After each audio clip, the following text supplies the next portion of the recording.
L'Évangile de Jean s'ouvre en nous donnant un aperçu de la grandeur admirable de Jésus, mais il nous donne aussi un aperçu de la grandeur de l'amour de Jésus. Déjà, par exemple, premier verset, première ligne de Jean, il identifie à la parole. Et bien qu'on pourrait dire beaucoup de choses sur la parole, comme on vient de l'expliquer un petit peu tantôt, il y a une chose qui est certaine, c'est que la parole parle, qui dit parole, parle de communication. Et c'est ça l'amour. Ça l'exprime. D'ailleurs, c'est comme si Jean disait, au commencement était la communication. Et depuis la création du monde, Jésus a cherché à communiquer avec nous dans l'amour. Le fait que Jésus a toujours été la parole devrait nous rappeler qu'il nous a toujours aimés parce que la nature de l'amour, c'est de s'exprimer, c'est d'exprimer. D'ailleurs, dans les versets 4 à 13, Jean présente Jésus comme la lumière. Cette image de la lumière nous montre aussi la grandeur de son amour alors qu'il est venu auprès de ses gens. Regardez le verset 4. En elle était la vie, et cette vie était la lumière des êtres humains. La lumière brille dans les ténèbres, et les ténèbres ne l'ont pas accueillie. Jésus est la lumière. Par exemple, dans Matthieu 17, je ne sais pas si vous vous souvenez de cette histoire, Matthieu 17, Jésus prend avec lui Pierre, Jacques et son frère Jean, et les conduit à l'écart sur une montagne. Et tout d'un coup, Jésus est transfiguré devant eux. Son visage resplendit comme le soleil et ses vêtements devinrent blancs comme la lumière. C'est comme si Jésus, tout d'un coup, devant ses disciples, pour un petit moment, un clin d'œil, le temps d'un clin d'œil, ouvre le rideau devant ses disciples pour leur laisser voir sa gloire, sa vraie gloire. Voir qui il est vraiment. Alors, quel amour de la part de Jésus de quitter sa gloire au ciel pour venir comme simple homme afin d'apporter la lumière dans ce monde ténébreux. Il a été humilié.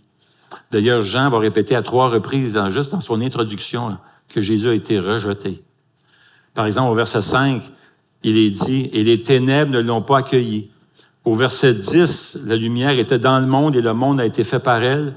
Pourtant, le monde ne l'a pas reconnue. Au verset 11, la lumière est venue chez les siens et les siens ne l'ont pas accueilli. Il a été rejeté. Quel amour! Il ne méritait pas ça. Il s'est humilié. Et aujourd'hui, Jésus continue à chercher à rejoindre les cœurs hostiles. Plusieurs le rejettent encore aujourd'hui, mais plusieurs croient en lui. Et nous lisons au verset 12, « Mais à tous ceux qui l'ont accepté, à ceux qui croient en son nom, qui croient au Seigneur Jésus, qui placent leur confiance en Jésus, elle a donné le droit de devenir enfants de Dieu. Puisqu'ils sont nés non du fait de la nature, ni par une volonté humaine, ni par la volonté d'un mari, mais qu'ils sont nés de Dieu. » Ceux qui reçoivent Jésus, qui reçoivent la lumière, deviennent enfants de Dieu. Pensez-y un instant, là. Lorsqu'on croit en Jésus, lorsqu'on place notre confiance au Seigneur Jésus, on devient son enfant. On fait tout d'un coup partie de sa famille. On est adopté dans la famille de Dieu. Il nous adopte dans sa famille. Apparemment, Jean en revient vraiment pas. Il s'est toujours pas remis de réaliser qu'il fait maintenant partie de la famille de Dieu, que c'est un enfant de Dieu. Parce que plus tard, alors qu'il est un vieillard, il va écrire dans 1 Jean 3:1, « Voyez quel amour le Père nous a témoigné pour que nous soyons appelés enfants de Dieu, et nous le sommes. » Ça devrait être notre refrain tous les matins, quand on se réveille, quand on se lève. En se levant, on devrait se dire, « Bon sang, Seigneur, que tu m'aimes, tu m'as appelé ton enfant. » Amen? Aïe, aïe, aïe. T'es découragé? Dis au Seigneur, « Seigneur, bon sang que tu m'aimes. T'as fait de moi ton enfant. Je fais partie de ta famille. » C'est glorieux. Et tu sais que si tu es un enfant de Dieu, un brillant avenir t'attend. Un avenir plein de promesses, plein d'encouragement. Regardez ce que Jean ajoute dans 1 Jean. 1 Jean 3 dit ceci, « Si le monde ne vous connaît pas, c'est qu'il ne l'a pas connu, lui. Bien-aimés, nous sommes maintenant enfants de Dieu, et ce que nous serons un jour n'a pas encore été révélé. » Oh oui, il y a de l'espoir. Il y a de l'espoir pour ton mari. Il y a de l'espoir pour ta femme. Pas fini, là. Dieu est en train de faire son œuvre dans sa vie, tu vois, puis au ciel, ton mari va être parfait. Qu'est-ce que ça a l'air, ça? Ça a l'air de quoi, ça? Ton mari parfait. Ça a l'air de quoi? Je pensais que les femmes auraient dit, ben, pareil comme il est aujourd'hui. Non, hein? OK. Et regardez ce qu'il dit. Bien-aimés, nous sommes maintenant enfants de Dieu. Et ce que nous serons un jour n'a pas encore été révélé. Mais nous savons que lorsque Christ apparaîtra, nous serons semblables à lui parce que nous le verrons tel qu'il est. Hey, changer comme ça va être incroyable. Ça va tellement être un changement glorieux. Tu vas avoir un corps glorifié. Tu vas être une personne tout à fait parfaite. C.S. Lewis, vraiment, c'était fascinant.